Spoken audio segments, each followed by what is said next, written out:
एक समय की बात है। किसी नगरी में एक युवक रहा करता था। वह युवक अत्यंत दुखी था और बहुत निराश था। उसे यह समझ नहीं आ रहा था कि आखिर इस दुनिया में हर व्यक्ति अपने मतलब के लिए क्यों जीता है। उसे हर जगह हर कोई केवल स्वार्थी ही नजर आता था। वह हमेशा यही सोचा करता कि उसे कोई प्यार नहीं करता। यदि आप महात्मा बुद्ध के विश्वासी हैं तो इन दिव्य उपदेशों को ध्यान से सुने। इस वीडियो को पूरा अंत तक देखें, वरना बाद में बहुत पछताना पड़ेगा। अपने कीमती समय को फालतू के शॉर्ट्स वीडियो की जगह यहाँ लगाए, कुछ नया सीखने को मिलेगा। उसकी कोई परवाह नहीं करता। सब उससे मतलब के लिए अपने संबंध रखते हैं। मतलब खत्म हो जाते ही सब उसे अपने आप से दूर कर देते हैं। हमारे जीवन में भी कुछ ऐसा ही होता है। हम भी हमेशा किसी न किसी का साथ ढूंढते ही रहते हैं, और जब हमें किसी का साथ नहीं मिल पाता तो हम अपने आप को अकेला महसूस करते हैं, कमजोर महसूस करते हैं। हमें लगता है कि इस दुनिया में हमारे जैसे कोई है ही नहीं। हमें कोई प्यार नहीं करता, हमारी कोई परवाह नहीं करता। लेकिन हम यह भूल जाते हैं कि अंत में तो हर किसी को अकेले ही जाने पड़ती है। वह व्यक्ति अपने इस अकेलेपन से बहुत परेशान हो चुका था, जिस कारण एक दिन उसने अपना घर छोड़ दिया और एक रास्ते पर निकल पड़ा। उसके मन में कई सारे विचार थे। उन विचारों में मग्न होकर वह उस रास्ते पर आगे की ओर बढ़ता ही जा रहा था। तभी उसे रास्ते में एक आश्रम दिखाई पड़ा। वह उस आश्रम की ओर आगे बढ़ा। तभी उसने देखा कि एक गुरुवर अपने शिष्यों को ध्यान करना सिखा रहे हैं, और उन्हीं शिष्यों में से एक शिष्य ने अपने गुरु से कहा, हे गुरुवर, आखिर ये ध्यान क्या है और इस ध्यान को करने से हमें क्या लाभ? तभी वो गुरु अपने उस शिष्य के इस सवाल का जवाब देते हुए कहते हैं, पुत्र, ध्यान ही सच है और ध्यान हमें अकेला कर देता है। हम जितने ज्यादा अकेले होते जाते हैं उतना ही हम ध्यान में उतरते चले जाते हैं, और यही अकेलापन तुम्हें सत्य के मार्ग पर ले जाता है, तुम्हें सत्य की प्राप्ति करवाता है। वह युवक आश्रम के बाहर खड़े होकर यह सब कुछ देख रहा था, सुन रहा था। जैसे ही उसने उन गुरुवर के मुख से ये सारी बातें सुनी, वो दौड़ा दौड़ा उन गुरुवर के पास आया और कहने लगा, हे गुरुवर, यदि ध्यान में अकेला कर देता है तो इसका मतलब यह हुआ कि मैं इन सब चीजों में श्रेष्ठ हूं। आप तो ध्यान का सहारा लेकर अकेले होते हैं, लेकिन मैं तो ऐसे ही अकेला हूं। मेरा ऐसा कोई नहीं है जिसे मैं अपना कह सकूं, जो मेरी परवाह करता हो, जो मेरा ख्याल रखता हो, और मैं अपनी राह पर अकेला ही चलता चला जा रहा हूं। उस व्यक्ति की ये सारी बातें सुनकर उन गुरुवर ने उस व्यक्ति को ध्यानपूर्वक देखा और उसके बाद उससे कहते हैं, बालक, अगर तुम अकेले हो तो तुम्हारे पीछे तुम्हारा पूरा परिवार, तुम्हारे मित्र, तुम्हारे शत्रु, तुम्हारे सगे संबंधी, इन सब को लेकर तुम कहाँ जा रहे हो? उन गुरुवर के मुख से यह बात सुनकर वह व्यक्ति चौंक उठा और उसने तुरंत ही पीछे मुड़कर देखा तो वहां पर कोई नहीं था। तभी वह उन गुरुवर से कहता है, हे गुरुवर, कौन है मेरे पीछे? कोई तो नहीं। न मेरे परिवार वाले, न मेरे मित्र, न मेरे शत्रु, और ना ही मेरे सगे संबंधी। मैं तो सबको पीछे छोड़ आया हूं, क्योंकि कोई मुझे नहीं पूछता, कोई मेरी परवाह नहीं करता, कोई मेरा ख्याल तक नहीं रखता, यहां तक कि मेरी कोई आवाज तक नहीं सुनना चाहता। लेकिन जब किसी के ऊपर कोई समस्या आती है तो वह मुझे अवश्य याद करता है, पर बाकी समय पर वो मुझे पूछते तक नहीं। उन्हें यह तक खबर नहीं होती कि मैं किस हाल में हूं, मैं जिंदा भी हूं या नहीं। उन सबको इन सब चीजों से कोई फर्क नहीं पड़ता। उन गुरुवर ने उस व्यक्ति की सारी बातें ध्यानपूर्वक सुनी और इसके बाद उस युवा से कहते हैं, बालक, तुम सही कह रहे हो, लेकिन जब तक तुम इन सभी को छोड़कर नहीं आते तब तक तुम भला अकेले कैसे हो सकते हो? वह व्यक्ति एक बार फिर से आश्चर्यचकित होकर पीछे मुड़कर देखता है और फिर उन गुरुवार से कहता है, हे गुरुवर, यहाँ पर तो कोई नहीं है, मैं अकेला ही यहाँ पर आया हूँ।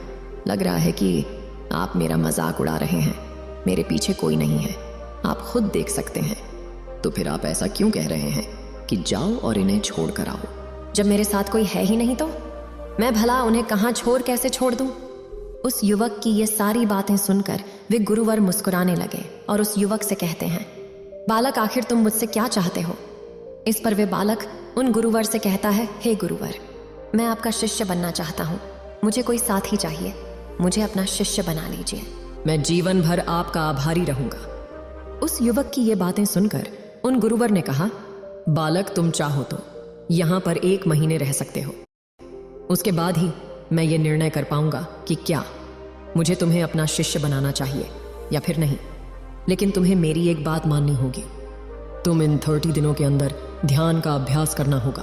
अगर तुम ये कर सकते हो तो तुम यहाँ पर अगले 1 महीने के लिए रुक सकते हो, अन्यथा तुम्हारे लिए यहाँ पर कोई जगह नहीं। उस बालक ने काफी सोच विचार कर उन गुरुवर से कहा कि गुरुवर, आप जैसा कहेंगे मैं वैसा ही करूंगा। आप चाहते हैं कि मैं इन 30 दिनों में ध्यान का अभ्यास करूं, तो मैं ये करने के लिए तैयार हूं। उस बालक ने उन गुरुवर की बात मान ली और आश्रम में ही रुक गया। अगले दिन सुबह सुबह वह गुरुवर उस बालक के पास आए और उस बालक से कहने लगे, तुम किससे बात कर रहे हो? तुम्हारा ध्यान कहाँ है? इस पर तो बालक जवाब देते हुए कहता है, हे गुरुवर, मेरे साथ कोई नहीं है, मैं भला किससे बात करूंगा, मैं तो अकेला हूं।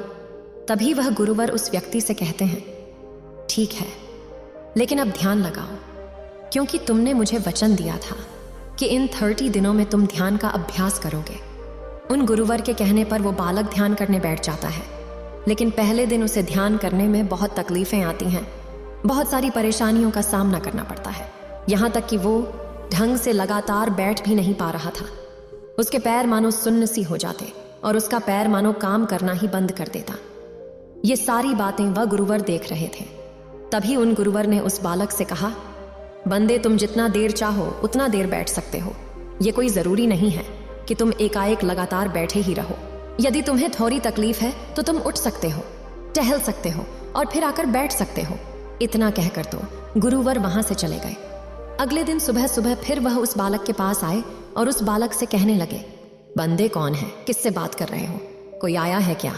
उन गुरुवर की इस बात का जवाब देते हुए बालक उन गुरुवर से कहता है, हे गुरुवर, यहाँ पर तो कोई नहीं है, आप खुद देख लीजिए, मैं भला किससे बात करूंगा? तभी वह गुरुवर एक बार फिर उस बालक से कहते हैं, चलो ध्यान का अभ्यास करो। तभी वह बालक उन गुरुवर से कहता है, हे गुरुवर, क्या केवल आंखें बंद करके बैठ जाना, इसे ही ध्यान कहते हैं? अगर इसे ही ध्यान कहते हैं तो यह तो बड़ा ही आसान है और इसे तो कोई भी कर सकता है। केवल आंखें बंद करके बैठना ही तो है। इसका जवाब देते हुए गुरुवर उस बालक से कहते हैं, बालक, केवल आंखें बंद करके बैठ जाना, इसे ध्यान नहीं कहते।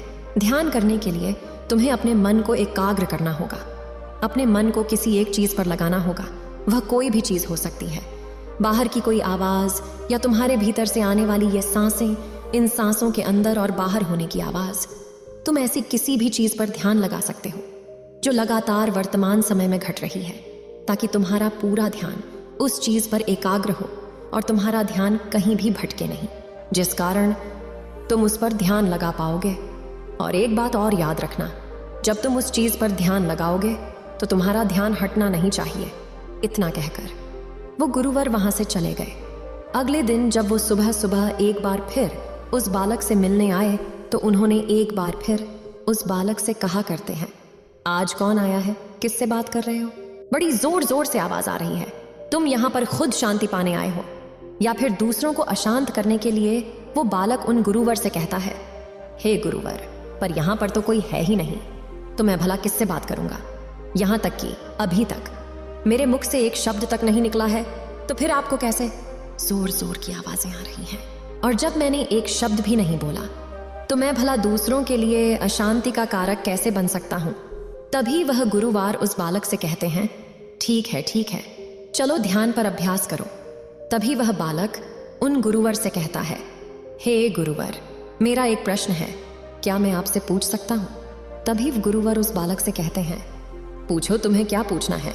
तभी वह व्यक्ति उन गुरुवर से कहता है, हे गुरुवर, आप कहते हैं किसी भी एक चीज पर ध्यान लगा जो वर्तमान समय में घट रही हो, उस पर अपना पूरा ध्यान लगा दे।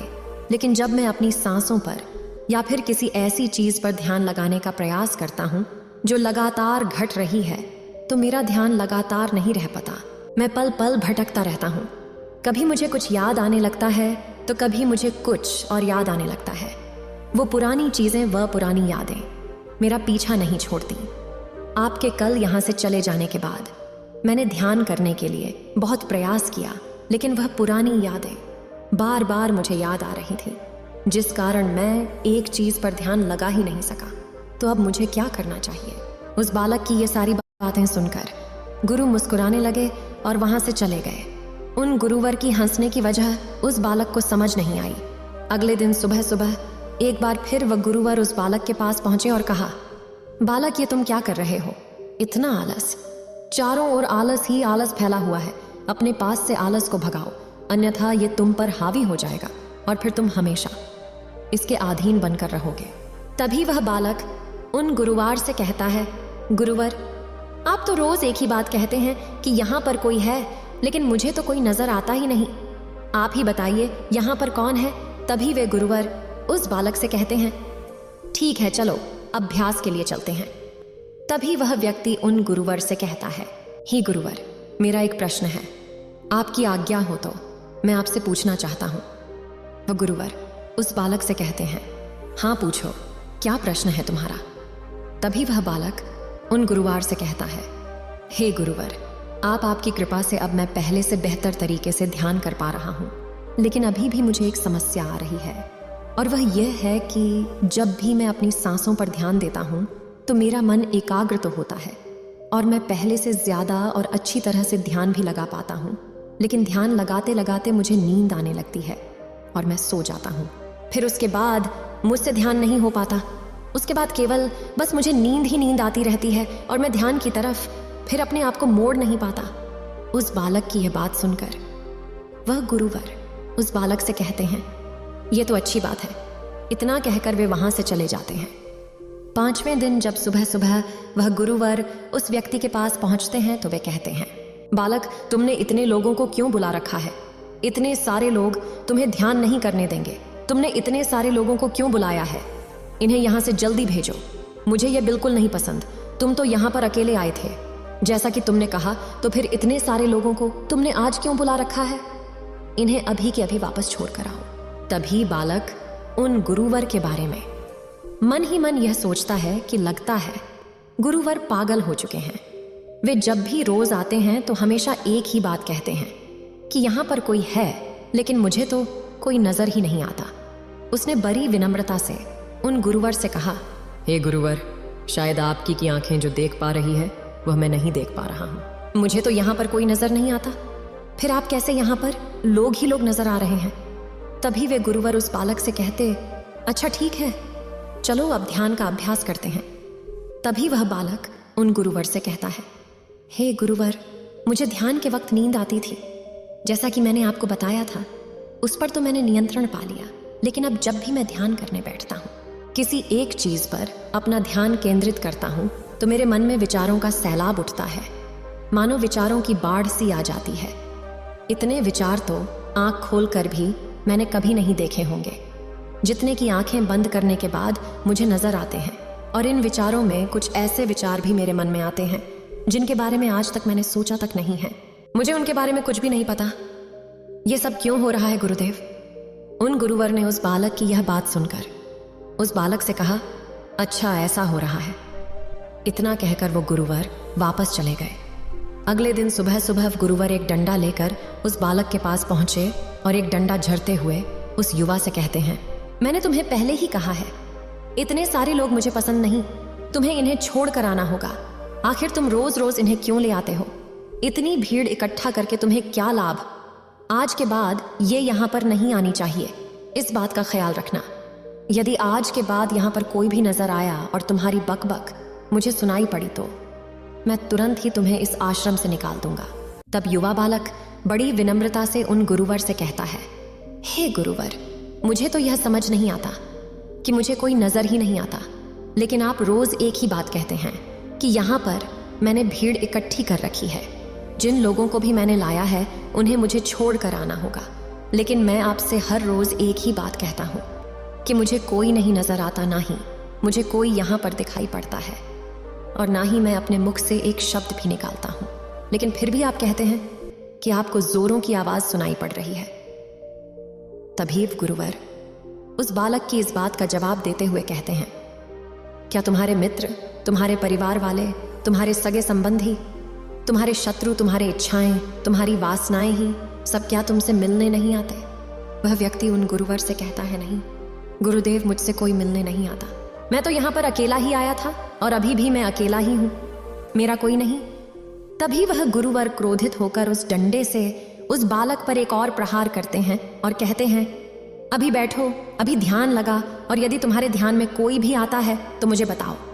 बालक उन गुरुवर की बात मान लेता है और तुरंत ही ध्यान करने बैठ जाता है। कुछ देर तक तो वह काफी शांत रहता है, लेकिन कुछ देर बाद ही वह पुनः गुरुवार से कहता है, हे गुरुदेव, मेरा भाई मुझसे मिलने आया है। साथ में मेरे पिताजी भी हैं। दोनों बहुत दुखी हैं क्योंकि मैं उन्हें छोड़कर यहाँ से चला आया हूँ। मेरे भाई की तबीयत भी कुछ ठीक नहीं लग रही। वह मुझे बुला रहे हैं। मेरे बड़े भाई की पत्नी अर्थात मेरी भाभी मेरे बड़े भाई के साथ अच्छा व्यवहार नहीं कर रही, और तो और मेरी प्रेमिका भी आई हुई है। तो मुझसे पूछ रही है कि क्या तुम मुझसे शादी करोगे या फिर मैं किसी और से शादी कर लूं। वह भी बहुत दुखी नजर आ रही है। और इतना ही नहीं, मेरे कुछ मित्र भी पीछे खड़े हैं जिनसे मैंने कुछ कर्ज लिए थे। आज वो मुझसे अपना कर्जा मांगने आए हैं। मुझे धोखेबाज कह रहे, मुझे अपशब्द कह रहे हैं, और वो साथ में मेरे कुछ शत्रुओं को भी लाए हैं। लेकिन मेरे शत्रु मुझे मारना नहीं चाहते। वो तो ये कह रहे हैं कि तू तो पहले से ही मरा हुआ है, तुझे और क्या मारना। इतना कहकर वो बालक कुछ देर के लिए शांत हो गया, लेकिन उसी के बाद फिर कुछ देर बाद वह एक बार फिर से उन गुरुवर से कहने लगा, हे गुरुवर, अब मेरे पास एक बहुत बड़ा घर है। इसे मैंने खरीद लिया है। मैं, मेरे पापा, मेरी माता, मेरा भाई, मेरी भाभी, सभी इसमें बहुत मिलजुल कर रह रहे हैं। हम बहुत खुश हैं। मैं अब अपने मित्रों से अत्यधिक अमीर हूँ। मेरे पास बेशुमार धन दौलत है, और तो और मैंने अपनी प्रेमिका से शादी भी कर ली है और इसका जश्न मना रहे हैं। इतना कहकर बालक एक बार फिर शांत हो गया, और फिर कुछ देर बाद फिर एक बार उन गुरुवर से कहता है, हे गुरुवर, मुझे कोई मारने का प्रयास कर रहा है। लगातार वो मुझ पर प्रहार कर रहा है। मैं उसका चेहरा देखने का प्रयास कर रहा हूं, लेकिन मुझे उसका चेहरा नजर नहीं आ रहा।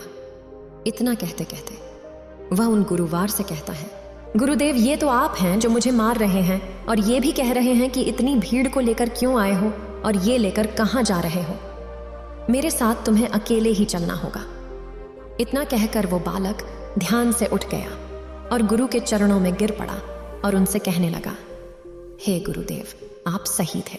आप जो हमेशा कहते थे कि इस भीड़ को लेकर मैं कहां जा रहा हूं, आप हमेशा यह कहते थे कि इन सब को छोड़ कर आओ, लेकिन मुझे कोई नजर नहीं आता था। लेकिन आज मैंने उन सब को देख लिया जिन्हें मैं अपने साथ लेकर आया था, जिन्हें मैं अपने साथ लेकर घूम रहा था। हर कोई मेरे साथ ही है, मेरे पास है। लेकिन मैं ये सोच रहा था कि आखिर मैं इतना बेचैन क्यों हूं, और मेरी बेचैनी की वजह क्या है। उस व्यक्ति की ये सारी बातें उन गुरुवर ने ध्यानपूर्वक सुनी और उसके बाद वहां से चुपचाप उठकर चले गए। उसके बाद से वो गुरुवर उसके पास कभी नहीं आए। लेकिन वह बालक हर रोज ध्यान का अभ्यास कर रहा था, और पूरे 1 महीने बाद जब वह उन गुरुवर के पास पहुंचा तो उन गुरुवर से कहने लगा, हे गुरुवर, जैसा कि आप कहते थे कि मैं हमेशा अपनी भीड़ को अपने साथ लेकर घूमता हूं, तो आज मैंने उस भीड़ को विदा कर दिया है और अब मैं बिल्कुल अकेला। मेरे साथ कोई नहीं है, मेरे साथ आप भी नहीं हैं, यहां तक कि मैं खुद अपने साथ नहीं हूं। मैं एक परम शांति महसूस कर रहा हूं। अब मुझे ऐसा प्रतीत होता है कि अब मेरे जीवन में कोई समस्या नहीं है, कोई समाधान नहीं है। मैं बहुत हल्का महसूस कर रहा हूं, मैं बहुत अच्छा महसूस कर रहा हूं, और इस शांति में जो आनंद है वह इसका क्या कहना। तभी गुरुवर उस व्यक्ति से कहते हैं, वंदे, अगर तुम चाहो तो इस अकेलेपन को लेकर तुम अपनी दुनिया में वापस जा सकते हो। अब यदि तुम इस संसार में वापस भी लौट जाओ, भले ही लोग तुम्हारे आस पास क्यों न रहे, भले ही पूरी भीड़ तुम्हारे साथ क्यों न रहे, लेकिन फिर भी तुम अकेले ही रहोगे। फिर चाहे वो तुम्हारे रिश्तेदार हो, सगे संबंधी हो, परिवार वाले हों, तुम्हारे मित्र, तुम्हारे शत्रु, तुम्हारी भावनाएं या फिर तुम्हारी प्रेमिका, इन सब के साथ रहकर भी तुम पूर्ण रूप से अकेले ही रहोगे। और इतना ही नहीं, तुम्हारे जीवन में जब भी कोई बुरी परिस्थितियां आएंगी तब भी तुम बिल्कुल अकेले और शांत रहोगे, और तुम हर परिस्थितियों का समाधान निकालने में भी अब पूरी तरह सक्षम हो चुके हो। और यदि अब तुम चाहो तो मैं तुम्हें अपना शिष्य बना सकता हूँ, क्योंकि हो सकता है तुम्हें यह लग रहा हो कि 30 दिन तो पूरे खत्म हो चुके हैं, लेकिन ध्यान का मार्ग तो अभी शुरू हुआ है, और याद रहे कि अभी तो बहुत कुछ सीखना है। जानना है लेकिन कुछ रखना नहीं है। ये मार्ग अभी शुरू हो रहा है और ये मार्ग अति लंबा है और इस मार्ग की शुरुआत शांति से ही होती है। तभी वह बालक उन गुरुवार को प्रणाम करता है और उनसे कहता है, हे गुरुवर, मैं अपने घर वापस लौटना चाहता हूँ, अपने उस संसार में वापस जाना चाहता हूँ ताकि मैं अपनी जिम्मेदारियों को निभा सकूं और साथ ही साथ इस मार्ग पर भी आगे बढ़ सकूं, यदि आपकी आज्ञा हो। इतना कहकर बालक शांत हो गया।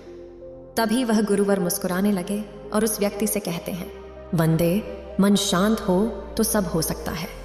तुम संसार में रहकर भी अकेले रह सकते हो, लेकिन एक बात याद रखना कि हमें सीखना बहुत कुछ है, जानना बहुत कुछ है, लेकिन रखना कुछ भी नहीं। अब तुम जा सकते हो, तुम्हारा कल्याण हो। आप आज के इस वीडियो से ज़रूर कुछ न कुछ सीखा होगा। उम्मीद है आप सभी को यह वीडियो अच्छी लगी होगी। अगर आप बुद्ध के सच्चे विश्वासी हैं तो चैनल को सब्सक्राइब और वीडियो को लाइक करके कमेंट में नमो बुद्धा लिख दीजिए।